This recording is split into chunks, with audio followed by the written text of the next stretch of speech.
मुंबई की वो सर्द और बेहद भयानक तूफानी रात। आसमान से गिरती बारिश की मोटी मोटी बूंदें शरीर पर ऐसे चुभ रही थी जैसे किसी ने हजारों सुइयां एक साथ चुभो दी हों। बादलों की गरज से दिल दहल रहा था। शहर के सबसे सुनसान और खतरनाक इलाके रेड डॉकयार्ड में सिर्फ एक बेबस लड़की के भागने की आवाज गूंज रही थी।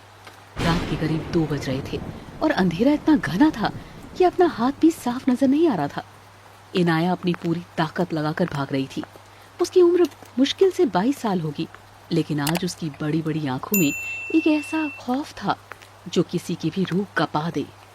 उसकी सांसें बुरी तरह उखड़ रही थी। उसके नंगे पैर डॉकयार्ड के नुकीले पत्थरों, जंग लगे लोहे और कांच के टुकड़ों से टकराकर लहूलुहान हो चुके थे, लेकिन वो रुक नहीं सकती थी। रुकने का मतलब था एक ऐसी खौफनाक जिंदगी जो मौत से भी बदतर थी, क्योंकि उसके पीछे वो दरिंदे लगे थे जिन्हें उसके खुद के सौतेले बाप ने चंद रुपयों और जुए के कर्ज को चुकाने के लिए उसे बेच दिया था। पकड़ो उस चुड़ैल को। अगर वो आज यहाँ से बच निकली तो पाशा भाई हम सबकी चमड़ी उधेड़ कर नमक लगा देंगे। भागने मत देना उसे किसी भी कीमत पर। पीछे से दौड़ते हुए एक भारी भरकम गुंडे की डरावनी आवाज आई। उसकी आवाज सुनकर इनाया के शरीर में डर की एक लहर दौड़ गई। इनाया ने घबराकर पीछे मुड़कर देखा और इसी हड़बड़ाहट में अचानक उसका पैर एक भारी लोहे के पाइप से जोर से टकराया। उसका संतुलन बिगड़ गया और वो सीधे कीचड़ भरे पानी में जा गिरी। उसके घुटनों और कोहनियों पर गहरी खरोंचें आ गई। आह! मम्मी! एक दर्द भरी चीख उसके कांपते होठों से निकल गई। उसने उठने की कोशिश की, लेकिन उसके पैरों ने जवाब दे दिया था। तभी पीछे से भागते हुए दोनों गुंडों ने आकर उसे चारों तरफ से घेर लिया। उनके हाथों में बड़े बड़े चाकू थे और चेहरों पर एक शैतानी खौफनाक हंसी थी। बारिश के पानी में उनके चेहरे और भी ज्यादा डरावने लग रहे थे। ए लड़की, तूने बहुत दौड़ा लिया, हमारी तो सांस ही भूल गई। अब चल शांति से चुपचाप हमारे साथ। पाशा भाई अपने अड्डे पर बड़ी बेसब्री से तेरा इंतजार कर रहे हैं। एक गुंडे ने आगे बढ़कर इनाये के बालों को बुरी तरह से अपने गंदे हाथों में जकड़ लिया और उसे झटके से ऊपर खींचा। प्लीज मुझे छोड़ दीजिए, मैं आपके हाथ जोड़ती हूँ। भगवान के लिए मुझे जाने दीजिए। मैंने आप लोगों का क्या बिगाड़ा है? मुझे क्यों मारना चाहते हैं आप लोग? प्लीज। इनाया बुरी तरह से रो रही थी। उसके आंसू बारिश के पानी के साथ मिल रहे थे। अरे ओ भगवान, यहाँ इस रेड डॉकयार्ड में नहीं आते मेरी जान। यहाँ सिर्फ मौत आती है या फिर हमारे पाशा भाई की आदमी। और तुझे मारना किसे है? तुझे तो पाशा भाई की रानी बनाकर रखना है। चल अब बिना नाटक किए उठ खड़ी हो। जैसे उसने इनाया को जबरदस्ती कीचड़ से घसीटने की कोशिश की, अचानक डॉकयार्ड के उस सुनसान और अंधेरे कोने में एक बहुत तेज रोशनी चमकी। 3 लंबी काली और चमचमाती एसयूवी गाड़ियां एक कतार में तेज रफ्तार से आईं और उनके ठीक सामने आकर रुकी।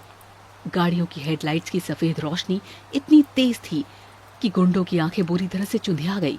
उन्हें कुछ सेकंड तक कुछ दिखाई नहीं दिया। इनाया ने भी अपनी कांपती हुई पलकें उठाकर उस रोशनी की तरफ देखा। बीच वाली सबसे महंगी गाड़ी का दरवाजा खुला। एक शख्स गाड़ी से बाहर निकला। उसका लंबा और गठीला कद, काले रंग का बेहद महंगा 3 पीस सूट और एक ऐसा खौफनाक ऑरा जिससे आसपास की हवा भी मानो एकदम से सर्द हो गई हो। वो कोई और नहीं, जायन सिकंदर था। इस शहर के अंडरवर्ल्ड के लिए खौफ का दूसरा नाम। पुलिस और कानून के लिए एक ऐसी अनसुलझी पहेली जिसे आज तक कोई छू भी नहीं पाया था। जायन के पीछे से और बाकी गाड़ियों से उसके 10 भारी भरकम हथियार बंद गार्ड्स बाहर निकले। उनके हाथों में लेटेस्ट ऑटोमेटिक मशीन गन्स थी और उनकी उंगलियां ट्रिगर पर थीं। ये नजारा देखकर गुंडों के हाथ पैर सुन्न पड़ गए। डर के मारे उनके हाथ से चाकू छूटकर कीचड़ में जा गिरे। इनाया को पकड़े हुए गुंडे की तो जैसे सांस ही हलक में अटक गई। जायन भाई, आप यहाँ? गुंडे की आवाज पूरी तरह कांप रही थी और पसीने छूट रहे थे। जायन धीरे धीरे चलते हुए इनके करीब आया। उसके चेहरे पर कोई भाव नहीं था, एकदम पत्थर जैसा सख्त चेहरा। उसकी आंखें एकदम ठंडी थी, जैसे बर्फ का कोई समंदर हो जिसमें कोई भी डूबकर मर जाए। उसने बड़ी ही शांति से अपनी जेब से एक सोने का महंगा लाइटर निकाला और बारिश के बीच अपनी सिगरेट सुलगाई। मेरे इलाके में ये फालतू का शोर कैसा? जायन की आवाज बहुत भारी और गहरी थी, जो सीधा दिल में खौफ पैदा कर रही थी। भाई हमें माफ कर दीजिए। हमें सच में नहीं पता था कि ये रेड डॉकयार्ड आपका एरिया है। हम तो बस गलती से धरा गए। हम तो बस इस लड़की को पाशा भाई के पास ले जा रहे थे।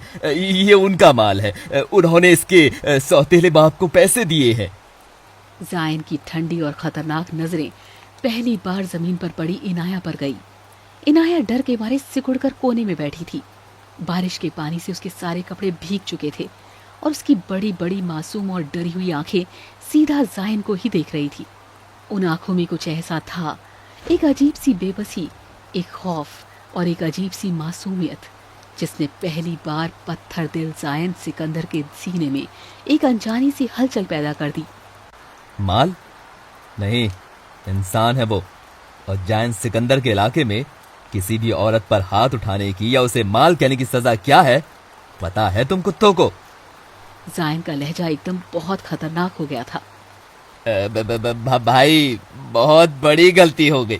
हम आपके पैर पकड़ते हैं। हम अभी के अभी यहाँ से चले जाते हैं। आज के बाद हमारी शक्ल इस इलाके में नहीं दिखेगी।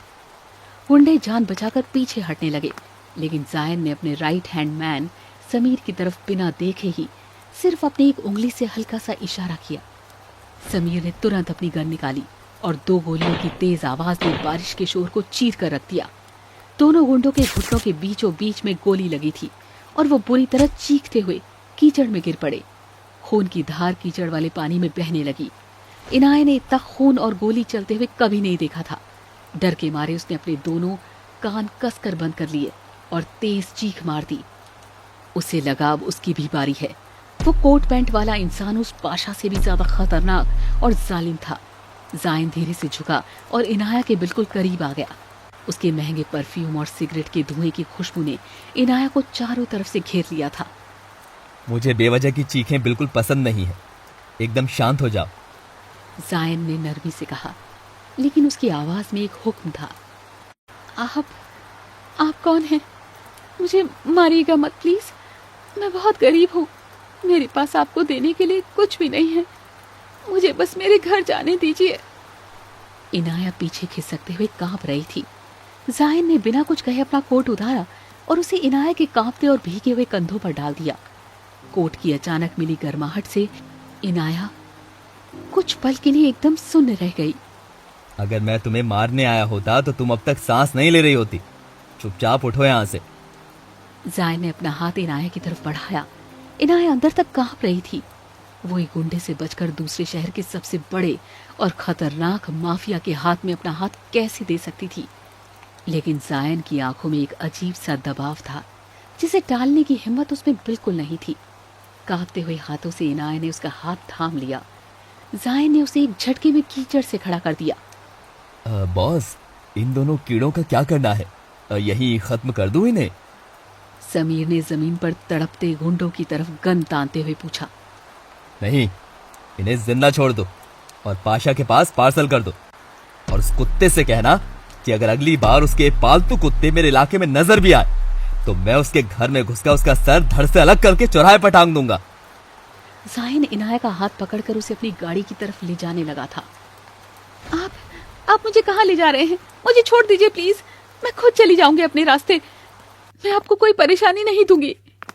जायन गाड़ी का दरवाजा खोलकर रुका और उसने पलटकर इनाया की आंखों में देखा। कहाँ जाओगी तुम इस वक्त? वापस उसी सौतेले बाप के पास जिसने तुम्हें चंद रुपयों के लिए बेच दिया, या उस पाशा के पास जो तुम्हें आज नहीं तो कल ढूंढ ही लेगा? सीधे से गाड़ी में बैठो। अगर जिंदा रहना चाहती हो तो मेरी बात मानो। इनाया के पास सच में कोई दूसरा रास्ता नहीं था। वो चुपचाप डरी सहमी सी गाड़ी में बैठ गई। गाड़ी का दरवाजा बंद होते ही उसे एक अजीब सी घुटन का एहसास हुआ, लेकिन साथ ही एक अजनबी सी सुरक्षा का भी एहसास था जो उसने पहले कभी महसूस नहीं किया था। थकान, खौफ और ठंड की वजह से गाड़ी चलते ही इनाया की आंखें भारी होने लगी और वो सीट पर ही बेहोश हो गई। जायन का लंबा काफिला तेज रफ्तार से शहर के बाहर एक बेहद आलीशान और खौफनाक दिखने वाले हवेली में दाखिल हुआ। हवेली के बाहर भारी लोहे के गेट थे और चारों तरफ ऑटोमेटिक हथियारों के साथ आर्म गार्ड्स तैनात थे। वहां एकदम सन्नाटा और खामोशी छाई हुई थी। जायन ने गाड़ी का दरवाजा खोला और बेहोश इनाया को अपनी मजबूत बाहों में उठा लिया। वो सीधा हवेली के अंदर मेन हॉल में चला गया। हवेली का हर नौकर और गार्ड जायन को इस तरह एक अजनबी लड़की को गोद में लाते देख अंदर ही अंदर हैरान था। जायन सिकंदर, जो औरतों के साये से भी दूर रहता था और उनसे सख्त नफरत करता था, आज एक अजनबी लड़की को अपने हाथों में उठाकर अपने पर्सनल बेडरूम तक ले जा रहा था। मारिया, जल्दी से डॉक्टर को कॉल करो, अभी इसी वक्त। जायन ने अपने घर की मेड मारिया को तेज और सख्त आवाज में हुक्म दिया। जी बॉस, मैं अभी कॉल करती हूं। आगे क्या होगा? क्या इनाया जायन की कैद से निकल पाएगी? आपको ये एपिसोड कैसा लगा? कमेंट में जरूर बताएं। मैं राइटर नाज आपकी कमेंट का वेट करूंगी। Thanks for watching.